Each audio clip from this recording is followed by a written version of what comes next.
سلاس. وعليكم السلام. الإسلاس عليكم. يا الله.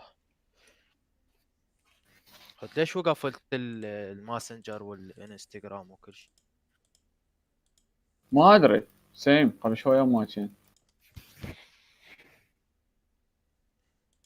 عبالي النت من يمي الزباله. سيم. اوه شوف دمار والله كرمه.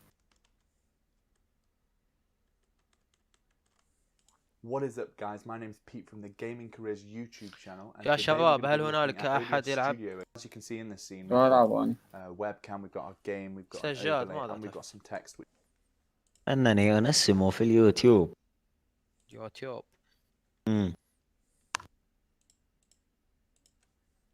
حزين والله. فردموت. حتى أنا. حتى. عرب هالعيشة. Which are the four different sources that الحساب we're going to الثاني be ولا covering in this بالجيم video. كايسة. So it's worth quickly mentioning what the difference between a source and a scene is. Because if you're new to OBS, you might not quite understand the terminology. If you look down in the bottom left, you can see that we can have multiple different scenes in our OBS window. A scene is basically a collection of sources. So you could have different scenes for different games if you're a variety streamer, or you could have maybe one which just has your webcam and chat on for if you're in between queues in a competitive game. But effectively, a scene is a collection of sources that appear on screen together. So a source is effectively something that appears on screen within one of your scenes. So something like your video game, that would be a source. Your webcam would be a source. The overlay and some chat or text, that could also be a source. So a source is something that appears on screen, and a scene is a collection of sources.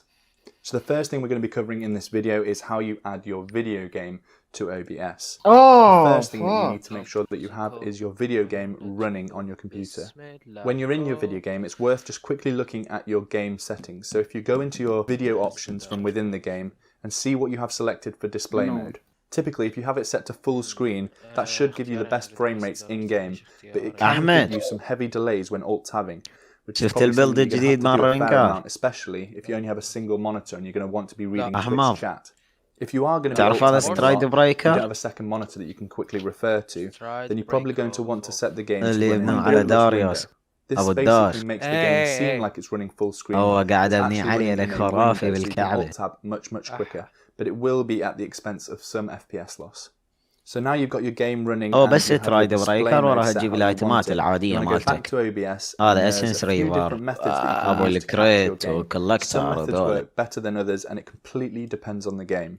Since every game is coded differently by different companies, they may require slightly different setups in OBS. There's absolutely loads of information on the OBS forums, which I've linked in the description below. So if you're having issues with OBS forums, and see if anyone else has a similar issue. Now there are three different methods that I would recommend for capturing your game. I would start with game capture, and if that doesn't work, go to window capture, and if that doesn't work, finally go to display capture. I'm going to cover all three of them quickly now. So if we start with game capture, if you go down to the menu and click the plus icon, or you can right click and choose add, and we want to select game source. Here you can enter the name of the application if you want to. I would just recommend entering the name of the game that you're going to be capturing. Now, the default mode that should pop up should say capture any full screen application. I've had some trouble with this. It doesn't seem to always be able to find my game running. So sometimes you'll have to change this mode to capture a specific window and then select the right window in the drop down below. And you can leave the window match priority on acceptable name. Multi-adapter settings. This is an option if you're using multiple graphics cards. So something like Crossfire or SLI technology. Then you want to be enabling this option just to get the full performance of multiple graphics cards. The force scaling option is useful for downscaling resolution. So if you need to do that, you can enter your custom resolution here. You can leave allow transparency unchecked because not many games need transparency. But if you do require this option, then this is where you enable it. Now the limit capture frame rate option is if you are capturing a game at a very high frame rate. So let's say you're playing something like CSGO or Overwatch and you want to keep a high frame rate in game, something like 144 FPS because you have a high monitor refresh rate. If you enable this option, it would let OBS capture at a lower frame rate, say 30 or 60 FPS, because that's what you're actually streaming at. So It can be useful to test this option if you're having some sort of FPS issues. I actually leave it unchecked because I've got quite a good computer, but I have used it in the past game source. Here you can enter the name of the application if you want to. I would just recommend entering the name of the game that you're going to be... قطع تنسيم زيد ايش ذا تلعب؟ قرن؟ لا ترند. ترند الطيز ترند ضحيك. هذا احمد بالجروب المصري capturing. واحد كاتب ناشرين منشور شنو الكامبينات اللي تبعهم تلعبهم. واحد كاتب ماستر اي جنجل اولي. مجاوب عليه قال واحد قال له ها انت منهم. مجاوب عليه قال له من مين. مجاوب عليه قال له شارع الهبد العالمي ماستر اي بلايرز. شارع الهبد العالمي. طيب شارع الهبد العالمي. وقل لك اونلي ماستر كيو بلاير. multi-adapter So بعدين settings. يسوي This ستريم is لو an خلص. option if you're using ما بديت انا اصلا. ده ينزل شو اسمه الجي فورس اكسبيرينس احسن. multiple graphics cards, so something like Crossfire or SLI technology, then you want to be enabling this option just to get the full performance benefits of having multiple graphics cards. The force scaling option is useful for downscaling resolution, so if you need to do that, you can enter your custom resolution here. You can leave allow transparency unchecked because not many games need transparency, but if you do require this option, then this is... Now the limit capture frame rate option is if you are capturing a... يمكن النسخة الآن منزلها معوقة مال OBS لأن كل شيء جاي يطلع.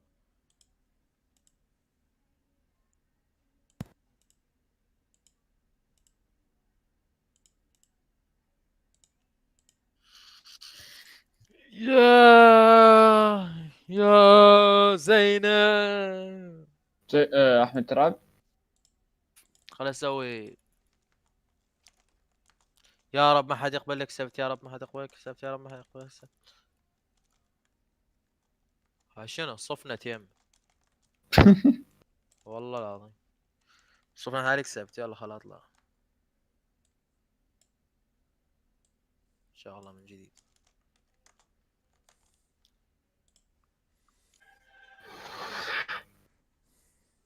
Maybe she just has a 265-hour shift.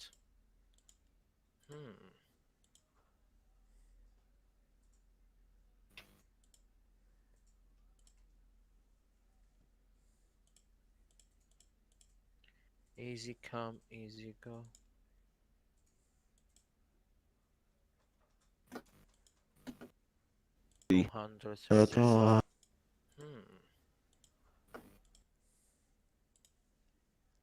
A game at a very high frame rate. So let's say you're playing something like CSGO or Overwatch.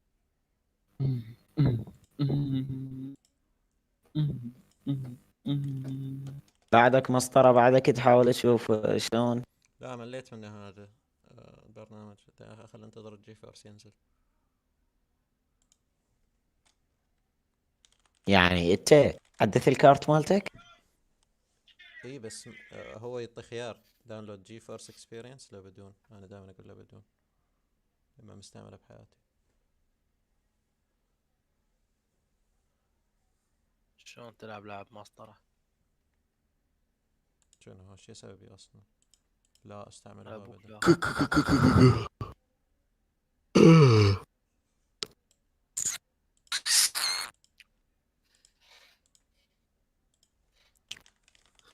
تعرفون زنجباد؟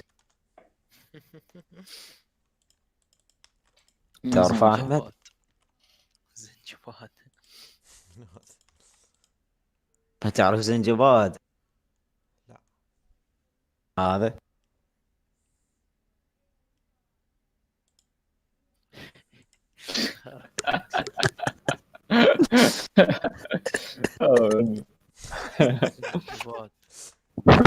ايش يا احمد؟ هذا ما فاتح الصورة يا ولي. اريد ليجا ان تفتح يا شباب. زنجباد تعال رانك مسطرة. ولا العب رانك ارترول. اضمط زنجبال. عرفت لو المنقار ما طير خلي جوزي. والله عقل الميمر لما تقول ان ريد ديد اعظم لعبه، عرف انت شخص شبعان وقالك انت تربيت احسن تربيه. ايزي كام ترى يكفى لا تحرقين عليه. تباقى حرارته اي تعاي باعوني. هاجر القهوه تريد تحرق على مسطره ومحروقه عليه خطيه. لا يا الكعبة، لا يا محمد. شنو؟ اكونت سسبندد. حلو. مسطرة. على ما قلت كي واي اس. وقفوا حسابي مال الاول. والله تستاهل، وعلي تستاهل. سسبندد جيت. شنو كي واي اس؟ يا ابوي لحد شنو 11 كي واي مارش. اس؟ كيل يور سيلف. كل يرسل. والله خلينا نشوف علي من عليا. يلا لا زي هواي قايم شو اسمه. ها هواي قايم ابند حسابات. سوي لايناتك يا ولد. شنو؟ قد انا ماخذ سوينا ريد. تريد ارام. احمد كيفك شتري؟ طيني كيف؟ خلي اجيكم. طيني تجي انا حساب. لو حسابك انا الاصلي لو مال ام تو ويك. ما اعطي يلا. تطينه بربك ارد اجيكم. ما بنده لا تخاف ما بنده. والله ما اعطيك لو توذن طيتك واحد بالوست. دي بالوست بالنورديك اريد ارد اجيكم لا حسابي لا متبند. لا انا اعتذر. اخذ مال شنو مصطفى، ما أولي؟ عندك مال مصطفى. طيتك واحد وست اسف. انا مال مصطفى ليفل 3 شو اسوي بيه؟ خويا ما اعطيك لا بس حساب. حتى ما اعطيك حساب. حتى رموز ما ابي ارد العب رنقا. ما بند. اصمت. الله سجاد لقد تعلمت طيتك واحد درسي. بالوست لو يشوف بند ثلاث زين حسابات ليش بين باقل من الدوك؟ ليش شهر. بين الدوك؟ توكسيك لين من وراء الكي واي اس. واحد قندره لك بنت 3 حسابات باقل من شهر. ما بين ذا كمان الاصلي يعني عشان حتى تكسك مالتي بند. سوي. قول لهم بالشات كل يور سيلفز. او نيجز او هالسوالف تحضر. يا يلا ما بند والله. ذهب طفت الكهرباء. والله ما بند يلا. هتلف. بقي 8 دقائق وينزل البرنامج وعمل الستريم ريد ديد. هيا ارسل. احمد هتلف. ارسل يا غبي.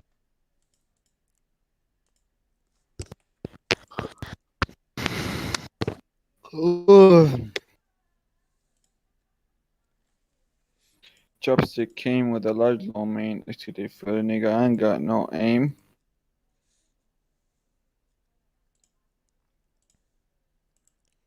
ماسنجر واقو. والله وين جاي تشوفون؟ خلي ادز لكم رابط الستريم. ويا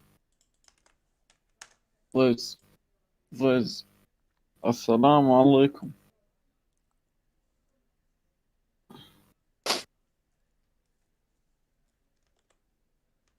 خلينا نشوف ليش تبندت. تشوفون لا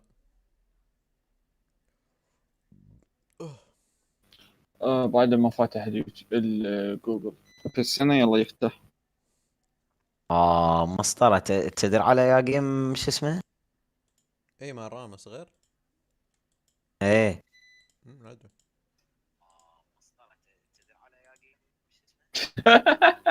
هذا يطلع صدق. جاي توعون الستريم؟ والله تطلع ريد ديد؟ اوقف بس افتح. وين اوقف؟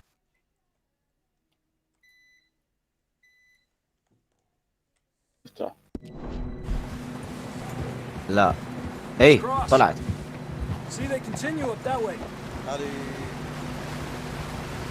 شو اوف لا تحرقون شباب. اي طلعت رد. وقف هنا اساسات اللعبة. مصطفى خالد لايف ستريم.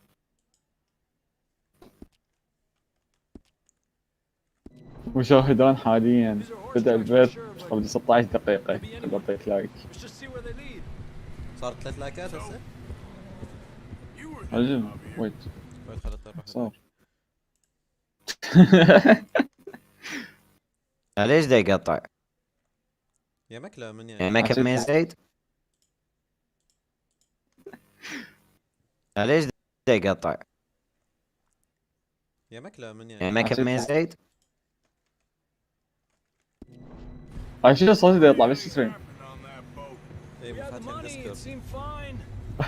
السلام عليكم اليوتيوب، نرحب بيكم مشتاقين وعلي. لا لا لا دا يقطع مسطرة من عندي يعني؟ اتوقع. زيد يقطع يمك؟ ايش يقطع ايش شوية يعني، مو قوي. اوه اي صح يقطع.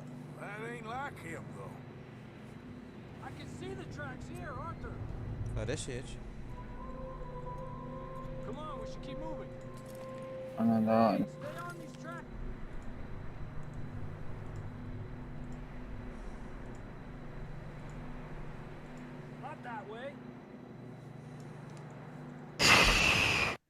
سلاس على يسوس. هلا. اوقف، خلينا نسمع صوتك باليوتيوب.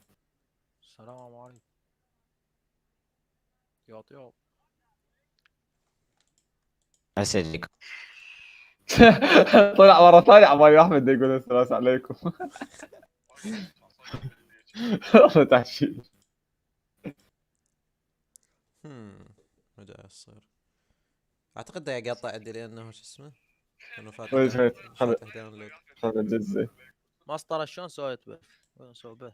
لازم تسوي كوبي للستريم كود اسمه. خلي دز الستريم. يو اوقف، لا تدزه هسه، خل اعدله اول شيء. تجي شنو تنسى. هو؟ ايه هسه شوي وجه. صدق مستوى الشارد اسوي بث على الفيس هسه.